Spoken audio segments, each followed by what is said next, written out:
ನಿಗಮ ಮಂಡಳಿ ಅಧ್ಯಕ್ಷರ ನೇಮಕಕ್ಕೆ ಮುಂದಾದ ಕೈಪಡೆ. ಹಾಸ್ಟೆಲ್ ಬಾತ್ರೂಮ್ನಲ್ಲಿ ಕ್ಯಾಮೆರಾ ಇಟ್ಟ ಕಿರಾತಕ. ವಿದ್ಯಾರ್ಥಿನಿಯರ ಕೈಯಲ್ಲಿ ತಗ್ಲಾಕೊಂಡವನಿಗೆ ಹಿಗ್ಗಾಮುಗ್ಗ ಥಳಿತ. ಮಕ್ಕಳನ್ನ ಮಲಗುಂಡಿಗೆ ಇಳಿಸಿದ ಪ್ರಕರಣ, ಶಿಕ್ಷಕರು ಸಿಬ್ಬಂದಿ ವರ್ಗಾವಣೆ.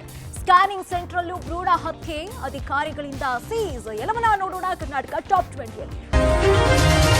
ಲೋಕಸಭಾ ಚುನಾವಣೆಯಲ್ಲಿ 28 ಕ್ಷೇತ್ರಗಳ ಪೈಕಿ 20 ಕ್ಷೇತ್ರಗಳನ್ನು ಗೆಲ್ಲುವ ಟಾರ್ಗೆಟ್ ಅನ್ನು ಹಾಕೊಂಡಿರುವ ಕೈಪಡೆ ನಿಗಮ ಮಂಡಳಿ ಅಧ್ಯಕ್ಷರ ನೇಮಕಕ್ಕೆ ಮುಂದಾಗಿದೆ. ಲೋಕಸಭಾ ಚುನಾವಣೆಯಲ್ಲಿ ಹೆಚ್ಚು ಸ್ಥಾನಗಳನ್ನು ಗೆಲ್ಲುವ ನಿಟ್ಟಿನಲ್ಲಿ ಸಚಿವ ಸ್ಥಾನದಿಂದ ವಂಚಿತರಾದ ಶಾಸಕರನ್ನ ವಿಶ್ವಾಸಕ್ಕೆ ತೆಗೆದುಕೊಳ್ಳುವ ನಿಟ್ಟಿನಲ್ಲಿ ಸಿಎಂ ಸಿದ್ದರಾಮಯ್ಯ ಹಾಗೂ ಡಿಸಿಎಂ ಡಿಕೆ ಶಿವಕುಮಾರ್ ಮೊದಲು ಶಾಸಕರಿಗೆ ನಿಗಮ ಮಂಡಳಿಯಲ್ಲಿ ಸ್ಥಾನವನ್ನು ನೀಡಲಿಕ್ಕೆ ಮುಂದಾಗಿದ್ದಾರೆ. ಸಿಎಂ ಹಾಗೂ ಡಿಸಿಎಂ ನಿನ್ನೆ ರಾತ್ರಿ ಸಮಾಲೋಚನೆಯನ್ನ ಮಾಡಿ ನಿಗಮ ಮಂಡಳಿ ನೇಮಕದ ಪಟ್ಟಿಗೆ ಅಂತಿಮ ಸ್ಪರ್ಶವನ್ನು ಕೊಟ್ಟಿದ್ದಾರೆ. 35 ಶಾಸಕರ ಪಟ್ಟಿ ಅಂತಿಮ ಮಾಡಿರುವ ಸಿಎಂ ಹಾಗೂ ಡಿಸಿಎಂ 31 ಶಾಸಕರು ಹಾಗೂ 4 ಪರಿಷತ್ ಸದಸ್ಯರ ಹೆಸರನ್ನ ಅಂತಿಮ ಮಾಡಿದ್ದಾರೆ. ರಾಜ್ಯ ನಾಯಕರ ಪಟ್ಟಿಗೆ ಎಐಸಿಸಿ ಸಮ್ಮತಿಸಿದ್ರೆ ಇನ್ನೆರಡು ದಿನಗಳ ಒಳಗೆ ಅಧಿಕೃತವಾಗಿ ನಿಗಮ ಮಂಡಳಿಯ ಹೆಸರು ಘೋಷಣೆಯಾಗುವ ಸಾಧ್ಯತೆ ಇದೆ. ಇನ್ನು ನಿಗಮ ಮಂಡಳಿಗೆ Narendra Swamy, Ramesh Bandisiddegowda, Anil Chikmadu, TD Rajegowda, Shivalingegowda, BK Sangamesh, BR Patil, Raghavendra Hitnal, GT Patil, Magadi Balakrishna, Rizwan Harshad, Vinay Kulkarni, Belur Gopalakrishna ಸೇರಿ ಹಲವರ ಹೆಸರನ್ನ ಫೈನಲ್ ಮಾಡಲಾಗಿದೆ. ಕೋಲಾರದ ಯಲವಳ್ಳಿ ವಸತಿ ಶಾಲೆಯಲ್ಲಿ ಮಕ್ಕಳನ್ನ ಮಲಗುಂಡಿಗೆ ಇಳಿಸಿ ಸ್ವಚ್ಛಗೊಳಿಸಿದ ಪ್ರಕರಣ ಸಂಬಂಧ ಎಲ್ಲ ಶಿಕ್ಷಕರು ಹಾಗೂ ಸಿಬ್ಬಂದಿಯನ್ನ ವರ್ಗಾವಣೆ ಮಾಡಲಾಗಿದೆ. ಎಲ್ಲರನ್ನೂ ಮಾಲೂರು ತಾಲೂಕಿನ ರಾಜೇನಹಳ್ಳಿ ಮೊರಾರ್ಜಿ ವಸತಿ ಶಾಲೆಗೆ ವರ್ಗಾವಣೆ ಮಾಡಿದ್ದಾರೆ. ಉಸ್ತುವಾರಿ ಸಚಿವ ಸುರೇಶ್ ಆದೇಶದಂತೆ ಸಮಾಜ ಕಲ್ಯಾಣ ಇಲಾಖೆಯ ಜಂಟಿ ನಿರ್ದೇಶಕ ಶಿಕ್ಷಕರು ಹಾಗೂ ಸಿಬ್ಬಂದಿಯನ್ನ ವರ್ಗಾವಣೆ ಮಾಡಿದ್ದಾರೆ. ಈ ಸಂಬಂಧ ಕೇಸ್ ದಾಖಲಿಸಿಕೊಂಡಿರುವ ಪೊಲೀಸರು ಶಿಕ್ಷಕರು ಹಾಗೂ ಸಿಬ್ಬಂದಿಯ ಮೊಬೈಲ್ ಅನ್ನು ವಶಕ್ಕೆ ಪಡೆದಿದ್ದಾರೆ. ಇನ್ನು ಘಟನೆ ಬಳಿಕ ಮಕ್ಕಳನ್ನ ಪೋಷಕರು ಮನೆಗೆ ಕರೆದೊಯ್ಯುತ್ತಿದ್ದಾರೆ. ಕಳೆದ 3 ದಿನಗಳಿಂದ ಇಲ್ಲಿವರೆಗೆ 84 ವಿದ್ಯಾರ್ಥಿಗಳನ್ನ ಮನೆಗೆ ರಜೆ ಹಾಕಿ ಕರೆದುಕೊಂಡು ಹೋಗಿದ್ದಾರೆ. ವಸತಿ ಶಾಲೆಯಲ್ಲಿ ಒಟ್ಟು 243 ಮಕ್ಕಳಿದ್ದಾರೆ. ಅದರಲ್ಲಿ 152 ಬಾಲಕರು, 91 ಬಾಲಕಿಯರಿದ್ದು, ನೂತನವಾಗಿ ಪ್ರಾಂಶುಪಾಲ ರಘು, 8 ಬೋಧಕ ಸಿಬ್ಬಂದಿ ಹಾಗೂ 7 ಬೋಧಕೇತರ ಸಿಬ್ಬಂದಿಯನ್ನ ನೇಮಕ ಮಾಡಿದ್ದಾರೆ. ಮಂಡ್ಯದ ಆಲೆಮನೆಯಲ್ಲಿ ಭ್ರೂಣ ಹತ್ಯೆ ಪ್ರಕರಣ ಬೆಳಕಿಗೆ ಬಂದ ಬಳಿಕ ಜಿಲ್ಲೆಯ ಆರೋಗ್ಯ ಇಲಾಖೆ ಫುಲ್ ಅಲರ್ಟ್ ಆಗಿದೆ.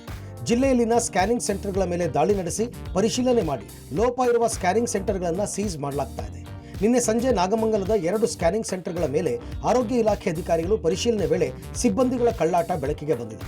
ಸಿಸ್ಟಂನಲ್ಲಿದ್ದ ಡೇಟಾ ಡಿಲೀಟ್ ಮಾಡಿ ಅಧಿಕಾರಿಗಳನ್ನು ಕಣ್ತಪ್ಪಿಸಲು ಮಾಲೀಕರು ಪ್ರಯತ್ನ ಪಟ್ಟಿದ್ದಾರೆ. ಅಧಿಕಾರಿಗಳ ಭೇಟಿ ವೇಳೆ ಸಮರ್ಪಕ ದಾಖಲೆ ನೀಡದ ಹಿನ್ನೆಲೆಯಲ್ಲಿ ಅಧಿಕಾರಿಗಳು ಸಿಸ್ಟಮ್ ಪರಿಶೀಲನೆ ನಡೆಸಿದ್ದಾರೆ. ಪರಿಶೀಲನೆ ನಡೆಸಿದ ಅಧಿಕಾರಿಗಳಿಗೆ ಶಾಕ್ ಆಗಿದ್ದು, ಸ್ಕ್ಯಾನಿಂಗ್ ಮಾಡಿದ್ದ ಇಮೇಜ್ ಹಾಗೂ ಡೇಟಾವನ್ನೇ ಸಿಬ್ಬಂದಿ ಡಿಲೀಟ್ ಮಾಡಿರುವುದು ಕಂಡುಬಂದಿದೆ.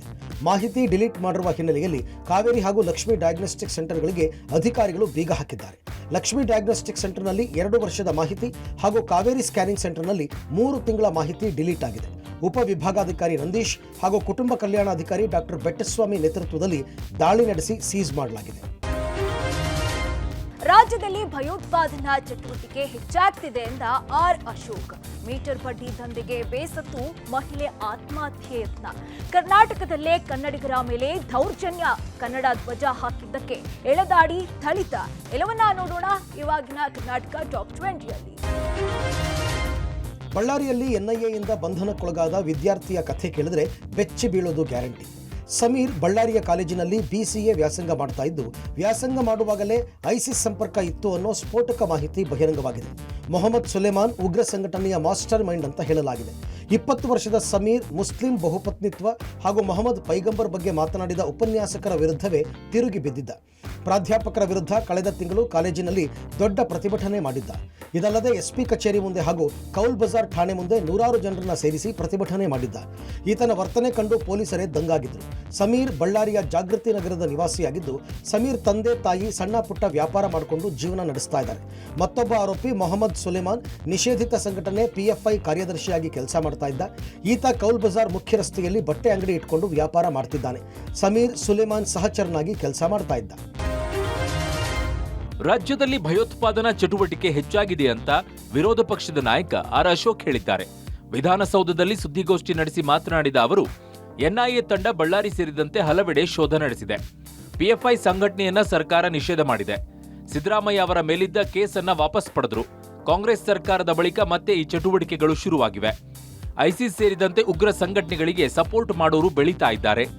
ರಾಜ್ಯದಲ್ಲಿ ಮಹಿಳಾ ವಿವಸ್ತ್ರಗೊಳಿಸಿ ಹಲ್ಲೆ ಮಾಡಿದ ಪ್ರಕರಣವನ್ನ ಗಂಭೀರವಾಗಿ ತೆಗೆದುಕೊಳ್ಳಿಲ್ಲ.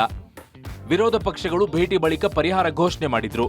ಬಿಜೆಪಿ ಕಾರ್ಯಕರ್ತರ ಮೇಲೆ ಹಲ್ಲೆ ಆಗಿದೆ. ರಾಜ್ಯದಲ್ಲಿ ಕಾನೂನು ಸುವ್ಯವಸ್ಥೆ ಹಾಳಾಗಿದೆ ಅಂದ್ರು. ರಾಜ್ಯದಲ್ಲಿ ಮತ್ತೆ ಭಯೋತ್ಪಾದನಾ ಚಟುವಟಿಕೆ ಜಾಸ್ತಿ ಆಗ್ತಾ ಇರತಕ್ಕಂಥದ್ದು. ಕಳೆದ 2-3 ದಿನದಿಂದ NIA ತಂಡ ಬಳ್ಳಾರಿ ಮತ್ತು ಬೆಂಗಳೂರಲ್ಲಿ ಐಸಿಸ್ ಉಗ್ರವಾದಿಗಳ ಸಂಘಟನೆ ಕಾರ್ಯಪ್ರವೃತ್ತರಾಗಿರೋ ಬಗ್ಗೆ ದಾಳಿಗಳು ನಡೆದಿರುವಂಥದ್ದು.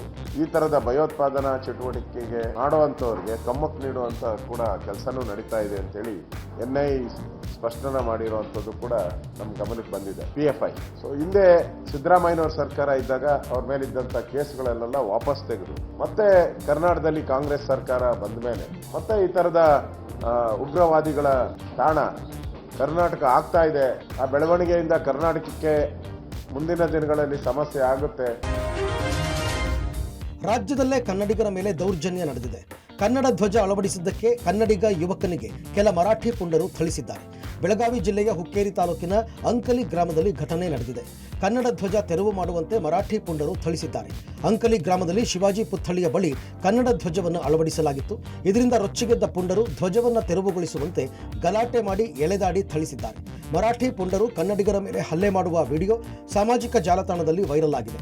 5 ಮಂದಿ ಕಿಡಿಗೇಡಿಗಳ ವಿರುದ್ಧ ಸಂಕೇಶ್ವರ ಪೊಲೀಸ್ ಠಾಣೆಯಲ್ಲಿ ಕೇಸ್ ದಾಖಲಾಗಿದ್ದು, ಪ್ರಕರಣ ಸಂಬಂಧ ಓರ್ವನನ್ನು ವಶಕ್ಕೆ ಪಡೆದಿದ್ದು 4 ಪರಾರಿಯಾಗಿದ್ದಾರೆ. ತಾಂತ್ರಿಕ ಕಾರಣ ನೀಡಿ ರದ್ದಾದ ವಿಮಾನ. ಶಿವಮೊಗ್ಗದಲ್ಲಿ 50ಕ್ಕೂ ಹೆಚ್ಚು ಪ್ರಯಾಣಿಕರ ಪರದಾಟ. ರಾತ್ರೋರಾತ್ರಿ ಈರುಳ್ಳಿಯನ್ನ ಕದ್ದೊಯ್ದ ಕದೀಮರು, ಅನ್ನದಾತ ಕಣ್ಣೀರು. ಎಲ್ಲವನ್ನ ನೋಡೋಣ ಕರ್ನಾಟಕ ಟಾಪ್ 20ಯಲ್ಲಿ. ಶಿವಮೊಗ್ಗದ ಏರ್ಪೋರ್ಟ್ನಲ್ಲಿ ಪ್ರಯಾಣಿಕರು ಪರದಾಡಿದ್ದಾರೆ.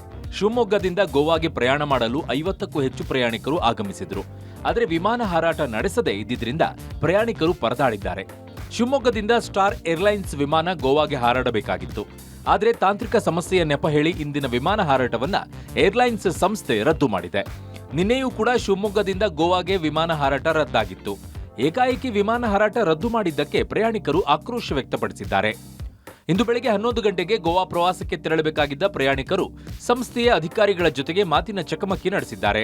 ಪ್ರಯಾಣಿಕರ ಸಮಸ್ಯೆಗೆ ಸ್ಪಂದಿಸದ ಏರ್ಲೈನ್ಸ್ ವಿರುದ್ಧವೂ ಕಿಡಿಕಾರಿದ್ದಾರೆ. ಈರುಳ್ಳಿಯನ್ನ ರಾತ್ರೋರಾತ್ರಿ ಕಳ್ಳತನ ಮಾಡಿರೋದನ್ನ ಕಂಡ ರೈತ ಕಣ್ಣೀರಿಟ್ಟಿದ್ದಾರೆ. ಹಾವೇರಿ ಜಿಲ್ಲೆ ಯಲಗಚ್ಚ ಗ್ರಾಮದಲ್ಲಿ ಘಟನೆ ನಡೆದಿದೆ. ರೈತ ಮಾದೇವಪ್ಪ ಎಂಬುವರ 2 ಎಕರೆಯಲ್ಲಿ ಬೆಳೆದಿದ್ದ ಈರುಳ್ಳಿಯನ್ನ ಕಳ್ಳತನ ಮಾಡಿದ್ದಾರೆ. ಮನೆ ಮಂದಿಯೆಲ್ಲ ಹಗಲು ರಾತ್ರಿ ಅನ್ನದೇ ಕಷ್ಟಪಟ್ಟು ಬೆಳೆ ಬೆಳೆದಿದ್ವಿ. ಶ್ರಮಕ್ಕೆ ತಕ್ಕಂತೆ ಉತ್ತಮ ಬೆಳೆಯೂ ಬಂದಿತ್ತು. ಕೆಲ ದಿನಗಳ ಹಿಂದೆ ಸ್ವಲ್ಪ ಕಟಾವು ಮಾಡಿದ್ವಿ. 2ನೇ ಹಂತದ ಕಟಾವು ಮಾಡಬೇಕು ಅನ್ನುವಷ್ಟರಲ್ಲಿ ಕಳ್ಳತನ ಮಾಡಿದ್ದಾರೆ ಅಂತ ಕಣ್ಣೀರು ಹಾಕಿದ್ದಾರೆ. ಈರುಳ್ಳಿ ಬೆಳೆದ ಜಮೀನಿನ ಬಳಿ ಯಾರೂ ಇಲ್ಲದನ್ನ ಗಮನಿಸಿದ ಖದೀಮರು ರಾತ್ರೋರಾತ್ರಿ ಕಳ್ಳತನ ಮಾಡಿ ಪರಾರಿಯಾಗಿದ್ದಾರೆ. ಪ್ರಕರಣ ಸಂಬಂಧ ಗುತ್ತಲ ಪೊಲೀಸ್ ಠಾಣೆಯಲ್ಲಿ ಕೇಸ್ ದಾಖಲಾಗಿದ್ದು, ಆರೋಪಿಗಳ ಪತ್ತೆಗೆ ಪೊಲೀಸರು ಬಲೆ ಬೀಸಿದ್ದಾರೆ. ರಾತ್ರಿ ಇಲ್ಲದ ನೋಡಿ ಅವತ್ತು ರಾತ್ರಿ ಒಂದ್ ರಾತ್ರಿಯಾಗ ಕಿತ್ತಾರ ನೋಡ್ರಿ. ಅದನ್ನು ಎಷ್ಟು ಮಂದಿ ಬಂದಾರ ಗೊತ್ತಿಲ್ಲ. ಎಲ್ಲ ಓಟು ಹೊಂದ್ ಹಿಡಿದು ಇದನ್ನೆಲ್ಲ ಬಳದಾರ ನೋಡ್ರಿ. ನೋಡ್ರಿ ನಿಮ್ಗೆ ಕಾಂತತಿ ಈಗ ಅದ ಕಣ್ಣಿಗೆ ಒಂದೊಂದು ಬಿಟ್ಟು ಕಿತ್ತಾರ್ರಿ.